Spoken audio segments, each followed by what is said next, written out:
সামনেই রমজান মাস আসছে। রমজান মাসে আমাদের শিক্ষার্থীরা সব থেকে বেশি হিমশিম খায় রুটিন ম্যানেজ করতে, যে কোন টাইমে পড়বো, কোন টাইমে ঘুমাবো, কোন টাইমে একটু রেস্ট নিব। আজকে কথা বলবো এটা নিয়ে। আমি তোমাদের সাথে আছি মোহাম্মদ জুনায়েদ খান রাইয়ান, বর্তমানে পড়াশোনা করছি ঢাকা বিশ্ববিদ্যালয়ের applied chemistry and chemical engineering ডিপার্টমেন্টে। সো প্রথমেই আমি রুটিন ম্যানেজমেন্টের থেকে সময়গুলো নিয়ে বেশি কথা বলবো, আমাদের দিনের যে সময়ের ভাগগুলো আছে। সো আমাদের দিনের একটা খুব ইম্পর্টেন্ট সময়, একটা গোল্ডেন আওয়ার বলা যায় আমাদের এই রোজার মাসটায়, যে সেহরি থেকে সকাল 9টা 10টা পর্যন্ত। যে সেহরির পর থেকে তুমি যদি সকাল 9টা 10টা পর্যন্ত টানা একটা পড়া দিতে পারো, মাঝখানে অল্প একটু রেস্ট নিলা, কোনো সমস্যা নেই।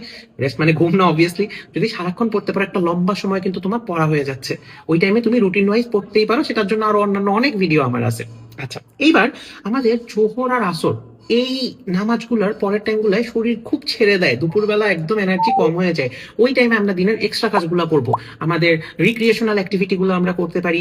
আমরা একটু কোরআন শরীফ পড়তে পারি, আমরা কিন্তু আমাদের ঘরের কোনো কাজ থাকলে করতে পারি, নিজের কোনো এক্সট্রা কাজ থাকলে করতে পারি।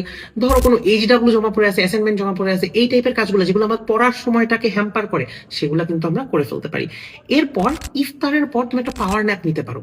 ইফতারের পর একটা পাওয়ার ন্যাপ নিলে তোমার কি হবে, তোমার শরীর নতুন ভাবে চাঙ্গা হয়ে যাবে। ইফতার খাওয়ার পর যে অনেক ভারী খাওয়া দাওয়া খাওয়ার পর যখন শরীর একটু ছেড়ে দেয়, তখন আমাদের একটু পাওয়ার ন্যাপ নিলে কি হবে, যে আমরা পুনরুজ্জীবিত হইতে পারবো। এরপর চলে আসে হলো আমাদের তারাবির পরে একটা টাইম আছে। ধরো তুমি তারাবি পরে আসছো, ইফতারের ওই পাওয়ার ন্যাপটা নিয়ে তুমি রাতের 11টা থেকে রাতের 1টা, এই যে 2 ঘন্টা পরিবেশ এত শান্ত থাকে ভাই, এত চুপচাপ পরিবেশ থাকে, কোনো ডিস্ট্রাকশন থাকে না, তুমি খুব আরামে তোমার পড়ালেখা কমপ্লিট করতে পারবা। ওই যে সকালে যে পড়ালেখার গ্যাপটা হয়েছে না, এইটা করতে পারবা। তুমি এই রুটিনটা মিলায় দেখো, তুমি কম পক্ষে আমি যদি হিসাব করি 7 থেকে 8 ঘন্টা পড়ার জন্য পেয়ে যাচ্ছ। তুমি আমাকে বলো তো, 7 থেকে 8 ঘন্টা পড়ার জন্য কি কম? তুমি যদি ঠিক মতো পড়তে পারো, এইটা একটা গেম চেঞ্জিং মান্থ হতে পারে তোমার জন্য। সাথে রোজার মাসে কিন্তু যাই করো না কেন, তোমার রোজা নামাজ এগুলো একটু সুন্দর মতো মেনটেন করার চেষ্টা করিও। আশা করি সুন্দরভাবে সবাই রুটিন ম্যানেজ করতে পারবে। এই ভিডিওটা যদি ভালো লেগে থাকে ফ্রেন্ডদেরকে পাঠিয়ে রাখো, এবং পরবর্তীতে তুমি যেন এই রুটিনটা মেনটেন করতে পারো, ভিডিওটা সেভ করে রাখতে পারো।